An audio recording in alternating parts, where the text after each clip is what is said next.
وہ شہر محبت جہاں مصطفیٰ۔ نحمدہ ونصلی علی رسولہ الکریم۔ آج ہم بات کریں گے کہ فقہ کیا ہے۔ اولاً تو یہ بات ذہن میں رہے کہ فقہ جو ہے وہ قرآن و حدیث کا غیر نہیں ہے۔ فقہ مسائل غیر منصوصہ نئے سرے سے بناتی نہیں ہے، انہیں صرف دریافت کرتی ہے۔ وہ مسائل نصوص شریعت میں پہلے ہی لپٹے اور مخفی تھے۔ یہ مجتہدین کا علمی کمال ہے کہ انہیں کھول کر رکھ دیے اور آشکارا کر دیے۔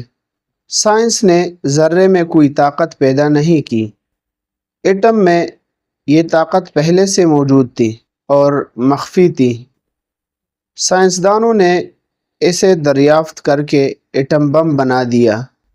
اسی طرح فقہ کی اصولی لائنیں پہلے سے قرآن و حدیث میں، قرآن و سنت میں بچھی ہوئی تھی، تو مجتہدین نے انہیں دریافت کر کے ان پر لاکھوں جزیات مرتب کر ڈالے۔ اس گہری کاوش کے باوجود ان جزیات فقہ کو قطعیت کا درجہ حاصل نہیں ہے، نہ ان کے منکر کو کافر کہا جا سکتا ہے۔ قرآن و سنت تو اپنی جگہ قطعی درجے میں واجب القبول ہوں گے، لیکن جو مسائل ان سے استنباط اور استخراج کے ذریعے حاصل ہو ان میں وہ قطعیت نہیں آتی۔ لہٰذا علم کے ماخذ ہونے کی حیثیت سے اجتہاد سے حاصل ہونے والے مسائل تیسرے درجے میں ہیں۔ ان کا اکابر امت کو ان دوسرے مجتہدین سے اور آگے رکھا جائے تو پھر فقہ سے حاصل شدہ مسائل چوتھے درجے میں ہوں گے۔ اصولاً ان کا تیسرا درجہ ہے اور وہ قرآن و سنت کے بعد ہے۔ فقہ کے تیسرے درجے پر قرآن کی شہادت موجود ہے، یا ایھا الذین آمنوا اطیعوا اللہ واطیعوا الرسول واولی الامر منکم۔ اے وہ لوگو جو ایمان لائے ہو، اللہ کی اطاعت کرو اور اس کے رسول کی اطاعت کرو اور اپنے اولی الامر کی اطاعت کرو۔ تو فقہاء اور مجتہدین جو علم شریعت میں ہمارے اولی الامر ہیں، انہیں قرآن نے تیسرے درجے میں رکھا ہے۔ اسی طرح قرآن کی دوسری گواہی بھی موجود ہے، فَاسْأَلُوا أَهْلَ الذِّكْرِ إِن كُنتُمْ لَا تَعْلَمُونَ۔ اگر تمہیں کوئی بات معلوم نہ ہو تو اہل علم سے پوچھ لیا کرو۔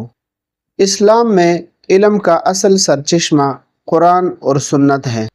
اگر کوئی ان سے اپنی بات نہیں لے سکتا تو وہ اہل ذکر سے پوچھ لے، وہ کتاب و سنت کی روشنی میں اسے بتلا دیں گے۔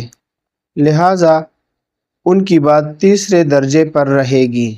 علم نہ رکھنے والے اہل ذکر کی باتوں کو دلائل اور براہین سے پرکھ نہیں سکتے۔ کسی بات کو دلائل اور براہین سے جاننا اہل علم کا کام ہے، نہ کہ عوام کا۔ ان کا کام بس یہی ہے کہ وہ اہل علم پر اعتماد کرتے ہوئے ان سے دلیل طلب کیے بغیر ان کے بتائے پر عمل کرے۔ اس آیات کے جملے ان کنتم لا تعلمون نے 5 پڑتال کی۔ یہ سب پابندیاں ان پر نرم کر دی ہے۔ اہل کتاب کے بارے میں جاننا ہو تو ان کے اہل ذکر سے پوچھیں۔ اسلام کے بارے میں جاننا ہو تو ان کے اہل ذکر سے پوچھیں۔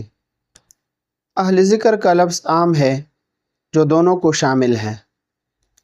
آیت کا شان نزول اگرچہ کسی ایک کے ساتھ متعلق ہو، لیکن قرآن کریم کو ان کے اسباب نزول پر بند نہیں کیا جا سکتا۔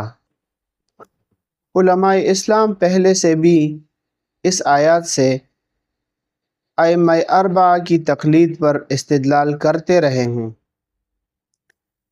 خطیب بغدادی رحمۃ اللہ علیہ لکھتے ہیں، تو جس کے لیے تقلید کی راہ ہے وہ یہ حامی ہے جو احکام شرعیہ کی راہوں کو نہ جانتا ہو تو اس کے لیے جائز ہے کہ کسی عالم کی تقلید کر لیں اور اللہ تعالیٰ کے اس حکم پر عمل کرے کہ اگر تم نہیں جانتے تو ان سے پوچھ لیا کرو جو جانتے ہیں۔ اسی طرح امام فخر الدین رازی رحمۃ اللہ علیہ بھی لکھتے ہیں، تفسیر روح المعانی جلد نمبر 14 صفحہ نمبر 148، اور اسی طرح قرآن کی بہت سی آیات سے اس بات کا استدلال ہوتا ہے کہ فقہ قرآن اور سنت کے تیسرے نمبر پر ہے۔ وما علینا الا البلاغ۔